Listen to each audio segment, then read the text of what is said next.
appealing for peace, or was he praying for peace? And the same applies to the carry on drag. Yeah, that's a good question. So what do you have to say about that, guys?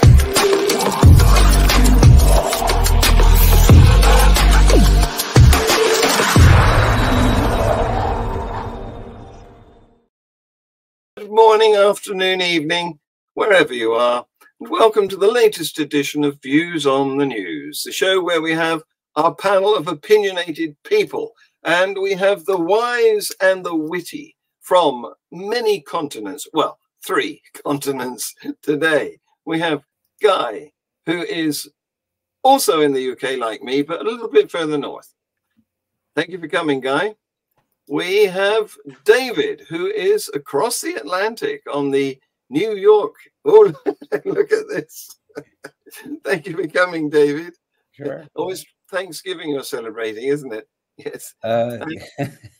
And we have Tersia from South Africa in, I don't know, brilliant sunshine, so that she, of all of us, she's the one who is most overcome by heat, and therefore go ahead, Tersia.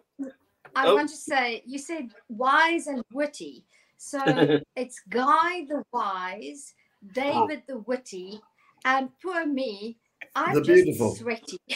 The beautiful. Yeah, I mean, yours baking in heat. I'm wrapped up because it's so cold. Yeah, the white. We could trade places, Guy. We could trade places any time, because I always I maintain that one can do something about being cold, but you can't do anything about being bloody hot. You can't even wear, I mean, air conditioners don't even suit me, because then you could only stay in one room or indoors, where if you're cold, you can dress up and dress up and dress up and dress up, and then you can even go outside like Eskimo. So we can stop. I've got a nice house. I'm going to take your tip, and next week I will introduce us as the wise, the witty, and the sweaty. What have I done? What have I done? Well, I think I might be again. the sweaty one. So here we go, guys. The first item of news, I'm sure, Ayaan Hirsi Ali. She's famous for being an outspoken atheist, because she came, I think, from Somalia or somewhere in that Horn of Africa area. And she had a terrible upbringing because she was subjected to female genital mutilation. John, can I say something here? Before Go ahead. Continue, and I think it's important because we need to, 1, save time, and 2, I've been listening to a number of reviews of Ayaan or Miss Ali, I don't know what we should call her, and I was always following her sort of around the fringes, but it seems that she was very young when her family relocated to Kenya, and she had a fairly modern Western upbringing, and it seems that some of the things she claims happened to her might be disputed, because her family maintains that she was never designated to be a child bride. So I wonder about the FGM. So before we say too much about her terrible upbringing, it seems it wasn't quite so terrible, because she grew up, she went to an international school, upper middle class Kenya, and it seems to be confirmed that she did lie or tell some falsehoods on her application for Dutch citizenship. When she went to the, yes, and she claimed that she was a refugee, and she wasn't quite a refugee, and she gave the wrong names. She gave false information, and that seems to be established. And I'm getting this from Seth Andrews, the thinking atheist, and I don't think that he would state things like that without confirming it. So I think it's important that we state that right at the beginning, before we go any further. Well, you're right in that she has obviously had a very good education. Her English is impeccable, and she knows the way the world works. And she was a big follower, fan, fellow atheist with Richard Dawkins and others way back. So the story today is that she has adopted Christianity, and she explains, and she's not the only person that I've met who is an atheist, but thinks that the best way to defend ourselves against Islam, which is, it's becoming increasingly clear that that is a threat in our liberal countries, where we've been a bit maybe too tolerant, and these people we didn't realize had intentions to take over our government with their Sharia. So the alternative is beginning to seem the defense. So she's not the only person I've heard of who thinks that in order to combat the threat of Islam, we should all go back to Christianity, if you see what I mean.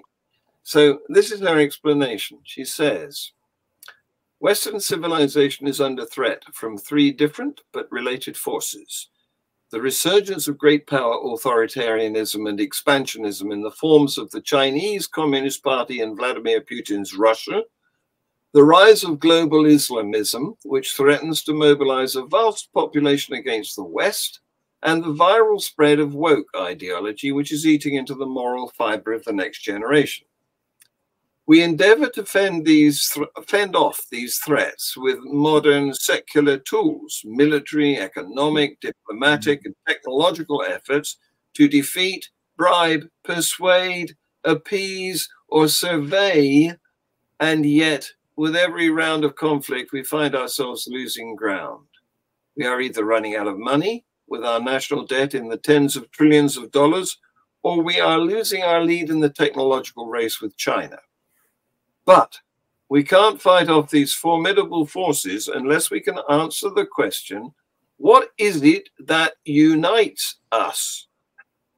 The response that God is dead seems insufficient. So too does the attempt to find solace in the rules-based liberal international order. The only credible answer, I believe, lies in our desire to uphold the legacy of the Judeo-Christian tradition.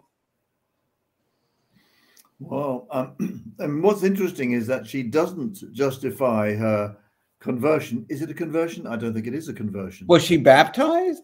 No. Well, we don't know. The point is, she's not persuaded that Christianity is true. She's just saying it's useful in a battle that she defines. That's what she's saying. She's saying it's a sort of binary decision. Either you go with Christianity or you go with these, what she regards, and I would agree, Chinese and nationalism and Russian nationalism and authoritarianism and all these sort of things are really bad news. We'd have to discuss what she means by wokeism, but that is an argument. But I mean, the whole point is that from my point of view, atheism and humanism are fair and square within the Western tradition. Right, exactly. And so she's kind of got it all wrong. She doesn't understand that we're on her side or she's on our side. Yes. She doesn't need to go over the board and adopt some old-fashioned fairy tale system. Perfect. I just, as a former devout fundamentalist Christian, I don't think that Ayaan understands what Christianity is about. I think her view or her understanding of Christianity is sort of akin to, and I don't think I'm wrong if I say this, because I do know that she has been not vocal in her support of Donald Trump, but definitely there are indications that she does not see the MAGA movement as a threat, whereas I see radical Islam and the MAGA movement of Donald Trump and Christian nationalism as two equal threats. Combine that with Putin's nationalism, which also has a very strong Christian flavor to it, Judeo-Christian, if one wants to dig deep. Right. Therefore, I think that there's firstly a misunderstanding of what Christianity is and what it means to be a Christian, and secondly of what we need to do to combat the threats. And I do believe that fundamentalist Islam is a threat, as much as Christian nationalism, as much as Christian fundamentalism, as much as many other things in society. And I think her so-called conversion doesn't address any of those problems, Right. and therefore it's becoming part of a new problem, in my opinion.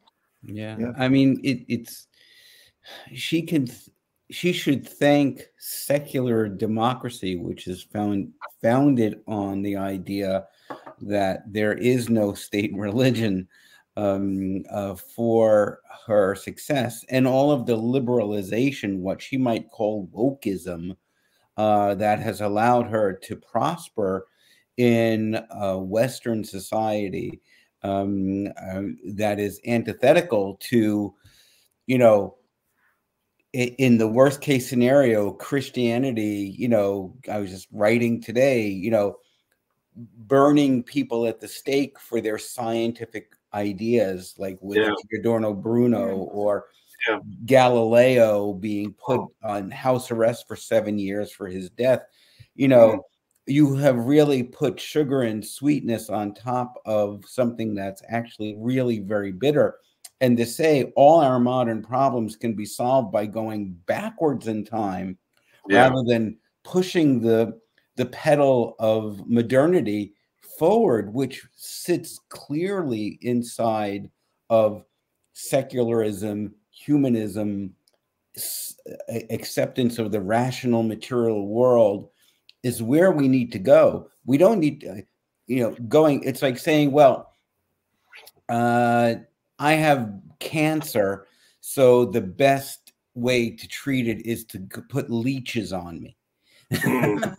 If you want to find problems and use a 14th century solution for the 21st century, that's your business. But my reality is I'm going to find 21st century and 22nd century solutions for the problems that we have created for ourselves. I read your article on Giordano Bruno. Very good. Thank you, David, for that. Sure. Yeah, but I think that she's seeing her worldview makes out that there's two teams. It's like a football match. There's two teams. There's the a Muslim team, and the Christian team, and that we're the single referee in the middle. And she thinks in order to succeed in going forward into better civilization, you've got to join one of the teams. I disagree. Right. Yes. If only it were that simple. If only it were that simple, then being the rugby world champions of the world would solve all our problems. Right. If you don't mind me saying so. Right. If Christianity was going to solve the world's problems, and it's been around for 2,000 years, we shouldn't have these problems. Yeah. Exactly. Yeah. Exactly. Well, 2,000 years of not getting it right. 1,000 years of Islam not getting it right. Yeah. 5,000 years of Judaism not getting it right. Yeah. Let's try something new. Yes. Yes. There's a clue, isn't there? Really. In the legacy. Yeah. Mm-hmm. So, and also, can I just add one small thing? You talk about teams. There's an old Groucho Marx joke, which is, I would never join a club that would have me as a member. Yes. Yes. And I think with her going back to Christianity, that's the perfect one. I mean, I would. I think that's the point. Cults. I mean, will any Christian church seriously admit her? Right. Because she's not saying she believes in God or anything. Right. No. But but that's one of the problems with Christianity. You don't have to be admitted to a church. You can just begin your own, and it can become a mega church. And that's one of the problems, because the Bible is as wide as God's grace. You can anybody can accept it or not. Right. Yeah. Yeah. So before it's a Rorschach test. yes, yeah, that's right. Before we go down that rabbit hole too far, we've had some things happening here. Well, not quite here, but in the University College Dublin, okay, where they had a debate. They staged a debate. The motion was, this house believes that the West has failed Palestine. Okay. The leaders of the two sides of the debate were Irish politician Richard Boyd Barrett and barrister Natasha Hausdorff, who's a leading pro-Israel voice. So that debate started, and shortly after it began, a member of the audience stood up, shook his fist and shouted, Allahu Akbar. And at that point, the audience started to argue amongst themselves, and many of them began to leave. Yeah. And the officials were required to subdue this stroppy Muslim. Mm-hmm. So, what do you have to say about that? I mean, this is miles away from Israel, from the Gaza Strip, you know, all of that, from Hamas, from Hezbollah. This is in Ireland. Mm-hmm. We've seen some problems in Ireland recently of various sorts. If I knew shouting Ali Akbar would have cleared a room, it would have probably saved me 2 marriages. But you know what the answer to Allah? Instead of I want a divorce, Ali Akbar. Whoa!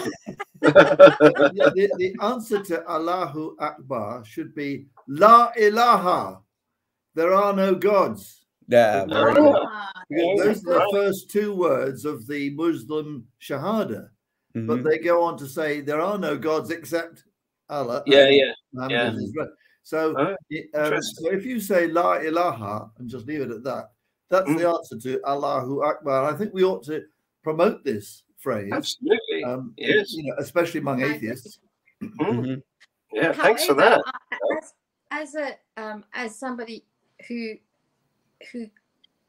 wants to live a couple more years, if I were in a hall full of people in the current climate and anybody got up and shouted Allahu Akbar, I promise you I would scrum a couple people out the door to get out, because that phrase doesn't forecast moderation or non-violence. And I think there's enough evidence of that. So I'll shout that phrase from outside, from a safe distance, guy. Yeah, but maybe we ought to be creative here. Perhaps when somebody in a meeting like that shouts that, everyone else should just laugh. That would kind of get the message across. You know, you got to be joking, piss off. You know, ha ha, very funny. As long as we don't all, well, I suppose, die laughing. It's a good way to go. Never. Oh, perhaps everyone should stand up and say, "Yeah, give it to them." You know, really, yeah. We want jihad. Absolutely, right on. You know. No, I want to die laughing. You're hoping that they understand irony. Right. Exactly. Yeah.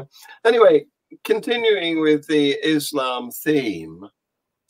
There's, as you know, there's this word Islamophobia, which we don't like, but it's been defined. And the government has defined it as... this is the UK government, is it? It is, yeah. I don't know what it means elsewhere, yeah. No. Well, they've defined... They're worried about the definition that's commonly used, because they claim that it might limit free speech and conflict with equality law. Well, quite right. So they reject what is a controversial definition of Islamophobia, which says that it's a type of racism that targets expressions of Muslimness or perceived Muslimness. Okay. But that definition has been formulated by the all-party parliamentary group on British Muslims. So they've reached that level, and they can define those words and disseminate them.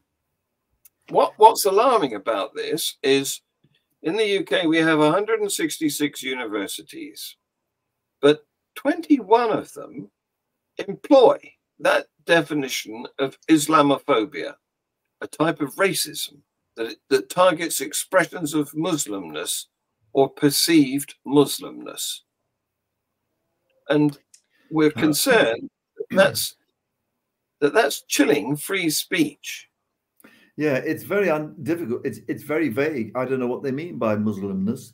You know, if I want to criticize Islamic beliefs and Islamic theology and you know, the story of the Islamic origins, all of which I do, you know, I claim to have the freedom to do that without being bigoted against individual Muslims or collectively, because I don't think that's necessary in order to have a good discussion and critique of Islam, of the parts of Islam that need critiquing. There are other parts that are quite reasonable and good. You know, if you read Surah 17, for instance, that's quite good. It's got some good stuff that probably is better than some of the equivalent Christian material. But you know, I'm laughing at Surah 17. That you're so specific. How many Surah 17s are there in the Quran?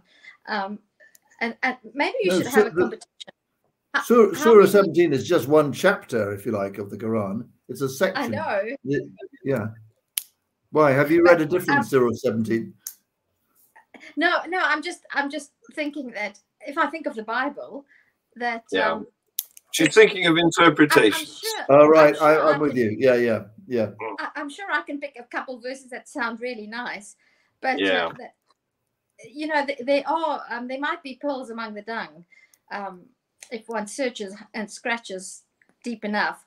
But I want to ask about this terminology, perceived Muslimness. What does that even mean? Yeah, I mean, so I have a penchant for wearing headscarves, whether it's cold to keep my head warm or whether it's very hot out to keep the sun from my scalp. So if I wear a headscarf and I pin it with an actual Muslim, with the hijab pin, because they're very useful instruments, because Worcester is a windy place. So am I then being perceived as it? Yeah. Is that, it could be? Can I be You're halfway there, I'm afraid, Tersia. You know, we've got to start worrying. Yeah. Okay, that's good. Well, at least I won't be. At least I can't be discriminated against. You know. Yeah, you might get away with it. You might get away with it if you dance and sing while wearing. I'm not good at either of those. Afraid. So moving on. Yeah, sorry, I was just going to say it's such vague terminology that, and when terms become so fluid that nobody knows what they mean, then they lose, in my opinion, all meaning. Yeah, exactly. Right, exactly. And then it's just words. Yeah, and it's so much. I mean, if you're going to be racist, then it's really about your intent, regardless of what religion or ethnic group you're being violent towards. And so, if you're not, if you're just commenting or giving commentary or disagreeing with someone of any faith tradition, in this case Muslims, right? You're not anti-Muslim because you. Absolutely. Yeah. I want to promote the 4-word phrase: respect people, challenge ideas. Exactly. Yeah, that's right. Yeah. And if more of the world understood that. Yeah, Right. I mean, the problem with perceived Muslimness is that a Muslim might perceive that his Muslimness is being bigot, you know, is being insulted. Offended. Right. If you're actually criticizing, you know, Islam on rational grounds. And I think that's why it's not a good definition for that reason. Yeah. And that's the slippery slope of losing these free speech arguments. You know, Yes. there is a danger of censorship out there, and you're finding it at least in the U.S. and in many different ways on college campuses, in public libraries, in funding for these resources. Absolutely, it's worrying. It's very worrying. Yeah. Last week, you weren't with us last week, but we had a discussion, Guy and I, about the hijab statue, which is proposed to be erected. And it's all that sort of thing should be kept in their areas. You know, it's okay to have your own library, for example. Don't expect to take over ours. Right. So before we leave the Islam subject area, I'm sure you're aware that Geert Wilders, how's my pronunciation, Tersia? It's Geert, isn't it? It's a Geert. Well done, guys. Yeah. Gesundheit.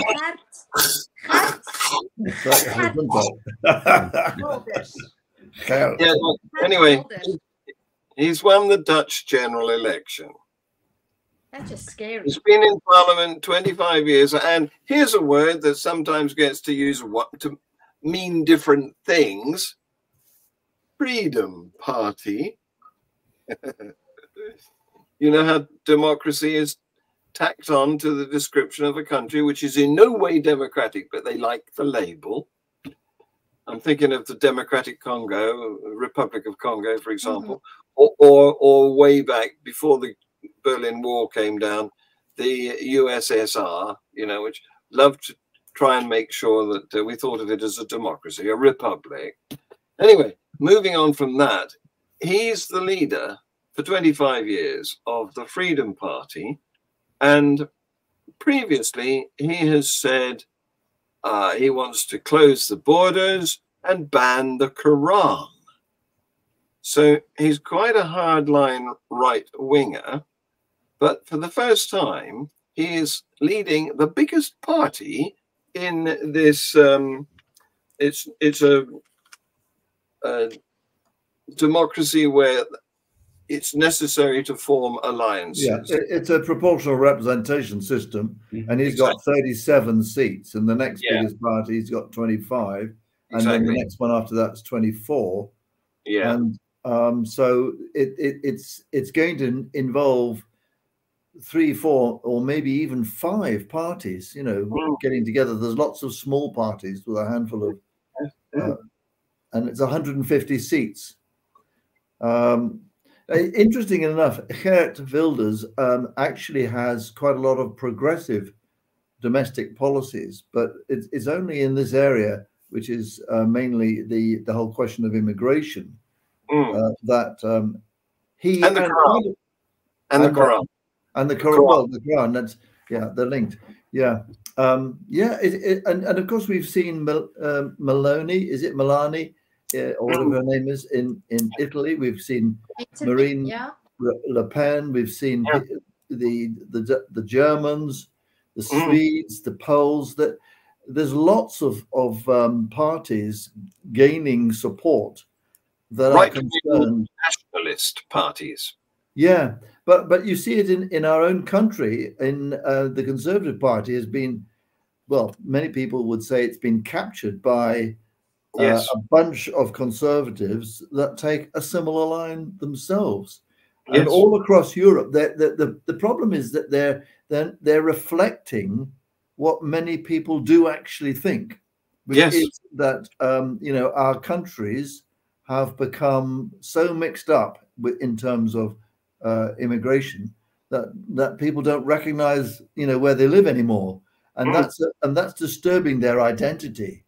And it is a problem, you know, if you're not happy with it.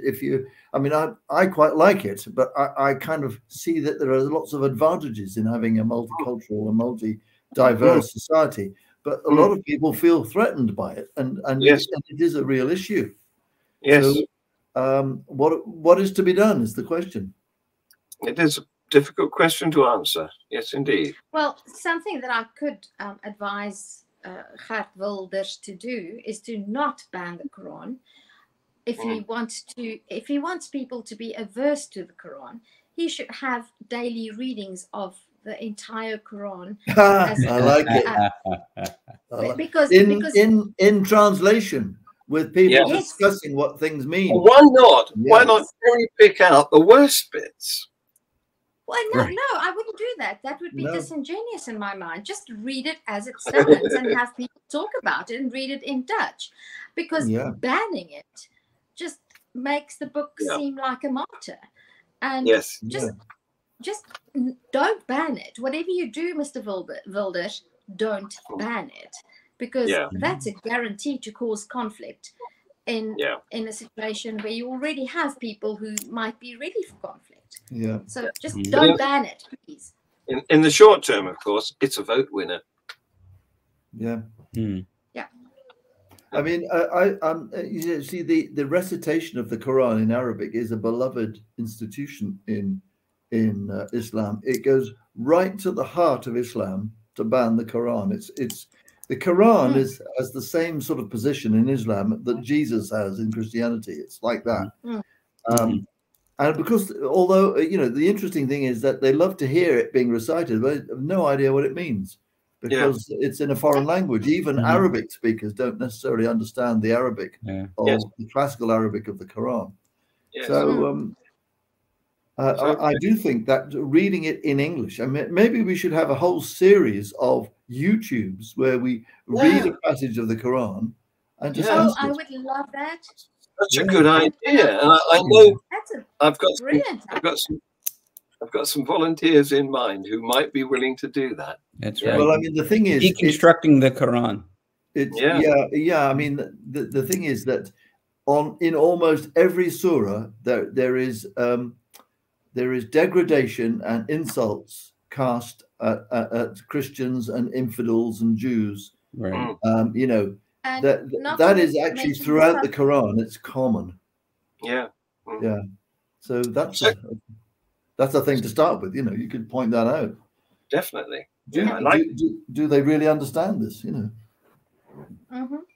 So leaving Islam alone for a minute and turning to the Mormons. Yay. And let's just see: are they Christians or are they not Christians? That is the question. That is the question. But anyway, what's happened is that they have been exposed by, well, amongst other people, the dailymail.com as having covered up Mormon underpants. John, what has been exposed? Mormon flesh or Mormon underpants? Mormon behavior. No. Oh, all right. Oh, how boring. We're not permitted to touch their magic underpants. Of course not. No, I wouldn't want to. So what they've been exposed of doing is covering up an epidemic of sexual abuse that rivals the scandals exposed within the Catholic Church, and victims have claimed that families have been suffering extremely high rates of incest. Young girls have been subjected to horrific abuse and told to forgive their assailants and discouraged from reporting it to the police. Well, there's nothing new there, is there? Well, you know, just 70 times 7 times forgive. 70 times 7. That's what Jesus said. So just count, and when you get to 490, is that right? Then you can stop forgiving. So girls, just count. 490. That's your limit. Okay, so 490 incidents. If you survive, and then you can survive. Right. Yeah. Okay. Well, you know, but the other thing about this news item is the Mormon Church's membership growth rate is at its lowest since 1947. Well, I'm delighted to hear this. Usually the growth rate for Mormonism comes from the number of offspring they have. It has nothing to do with new adherents, you know. Yeah, that's right. I mean, YouTube is full of ex-Mormons. Well, not full of, but there's plenty of ex-Mormons. Yeah, lots of them. Yeah. So we come to the UK. And there's a problem in Scotland, which has 360 denominational schools. It's not the Scots. Sorry? The problem in Scotland, may that be the Scots or the Scotch? Or just... I don't want to go there. Yeah. I think Scotch sounds to me like an archaic term that no longer gets used. It's Scotch. Yeah, the official... So there's actually no problem. Yeah. The official definition is that Scotch is a drink, and the adjective for people from Scotland is Scottish. Oh, Yeah. Okay. Anyway, getting back to the news item, there's 360 denominational schools in Scotland run by the Catholic Church. Mm-hmm. Okay. Mm. And we have a guidance that has come out that suggests that religious and moral education, RME, should be taught, but not. There's been a consultation, and the other subject area, RSHP, relationships, sexual health and parenthood education in Scotland, has attempted to include religious and moral education. So this means that the Catholic Church, the Catholic schools will be trying to teach sexual health from a Catholic point of view, which of course disapproves of homosexuality and all sorts of other immoral. Right. Don't wear a condom. Use no protection. Use no birth control and no birth control. Yeah, exactly. There will be a number of immaculate conceptions. Yeah. Mm. So what's happening is the National Secular Society has warned that it's not credible to claim, because the guidance requires that schools should promote a climate in which children and young people can feel safe and secure. But they claim, that NSS claims that it's not credible to claim that you can make a safe and secure environment whilst delivering religious perspectives to them. Right. Which I agree with. Mm.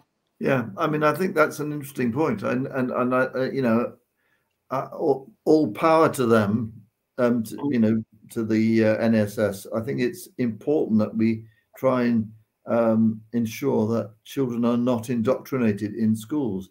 Now, the good news is that in the average Anglican Church of England school, the indoctrination is very light, if it's there at all. It's pretty, they're pretty open.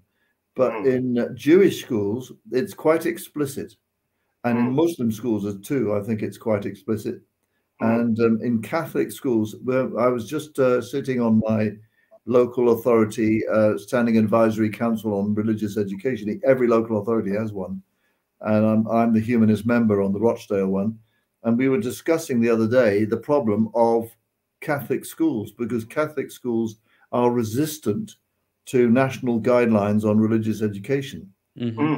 And this is in the UK, and there are a lot of Catholic schools, and of course there's 360 in Scotland, and I think this is a major problem. I think they're holding out and continuing to attempt to indoctrinate children. Yes, yes. Right. So we want that separated. We do not want the RME aspect, religious and moral education, to be lumped together with the relationship, sexual health and parenthood education. Those are two separate things. You can go to your religious lessons, but then you can learn how to be a parent and what sex is about, you know, separately. They shouldn't be delivered under the banner of a religion. Yeah, I think that's a good standard to try and maintain, because basically we think that actually morality and how you treat each other is best looked at from a secular and rational point of view, not from a revelation and religious point of view. Absolutely. And we need to uphold that principle. Oh, just look at the employed nature of it. I mean, just ask a Catholic, how do you feel about masturbation? And you're going to get, kookaburra stuff about sin and all this other stuff. Going to hell. That if you can't give a straight answer about something biological that every species does, then you are clearly should not be teaching children your dogma. Yeah, absolutely. Yeah. Staying in Scotland, you may be aware that there's a new First Minister who took over when what was her name? She wasn't Nicola Sturgeon. Sturgeon, yeah. There was a load of fish, wasn't there? We had Alex Salmond, and then we had Nicola Sturgeon. But now we've got Hamza Yousaf, who is he is obviously of Muslim origin, ethnicity, and in fact he's got relatives who have been of concern because they're stuck in Gaza. Well, I think they're out of it now. But Hamza Yousaf is the first minister, that is the sort of prime minister of Scotland. And Scotland has a devolved government, so that most matters are dealt with by the Scottish government. There are some reserved matters that are still the province of the United Kingdom government. Yes, indeed. But according to David Brackenridge, who preaches at the Home Church Scotland, which is a charity registered under the Advancement of Religion category, he made comments in a sermon, which is live streamed. You can see it on YouTube, in which he said that Hamza Yousaf's election as First Minister was a scheme of Satan. I mean, the fundamentalist Christians regard Muslims as Satanists or devil worshippers. I mean, just as probably the fundamentalist Muslims regard Christians, in the same light. Absolutely. It's very much a case of the pot calling the kettle black here. Yeah, and I think they do a disservice to people who worship the devil. I mean, these devil worshippers I've never heard of any massacres or major crimes committed by them. No, in fact, if you look through the Bible, God did much more harm than Satan. The devil, did. right? Exactly. The devil only killed about 5 people, whereas God committed genocide several times over. Right. So finishing on some good news. There's a ban on conversion therapy proposed, and this has been put forward in the House of Lords.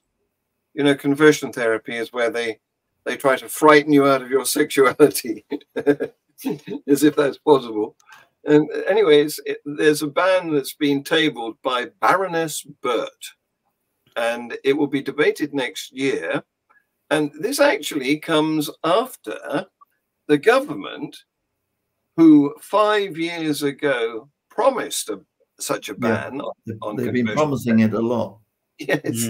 Sorry, John, is it aversion therapy or conversion? Is it not aversion therapy?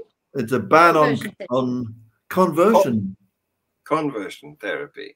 Yeah. Do you not have this in South Africa? It's where people are. It's usually homosexual people who are harangued. Is probably the best way to describe it. The word therapy is a misnomer, but they think that they're curing them of their homosexuality, because they believe that homosexuality is a disease and not a condition, a natural condition.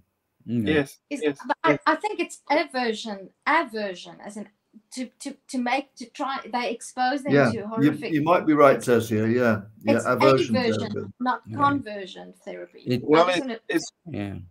It's if you look up the item, it's the bill is proposed to introduce unlimited fines for those found guilty of attempting conversion therapy.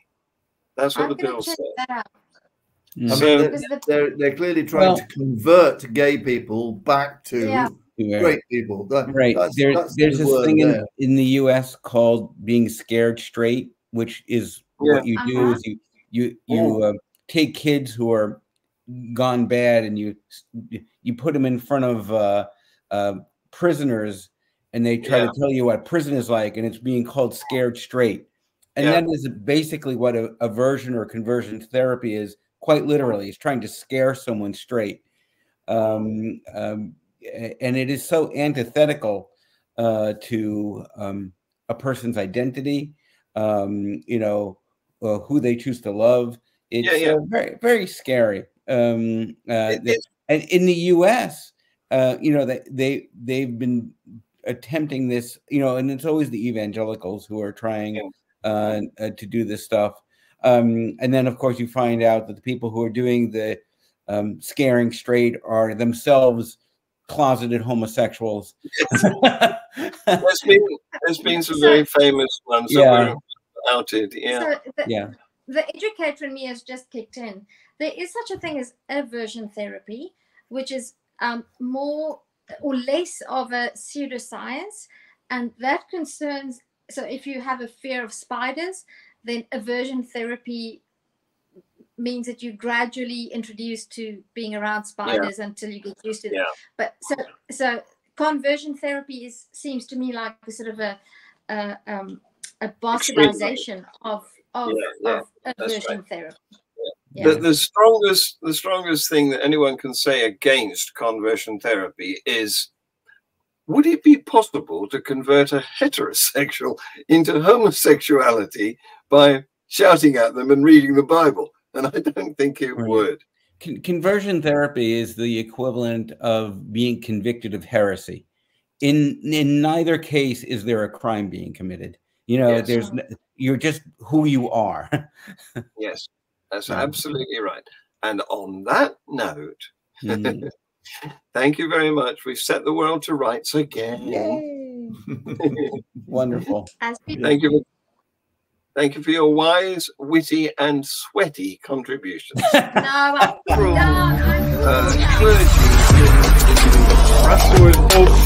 the Pope appealing for peace, or was he praying for peace? And the same applies to the carried and drag. Yeah, that's a good question. So what do you have to say about that, guy?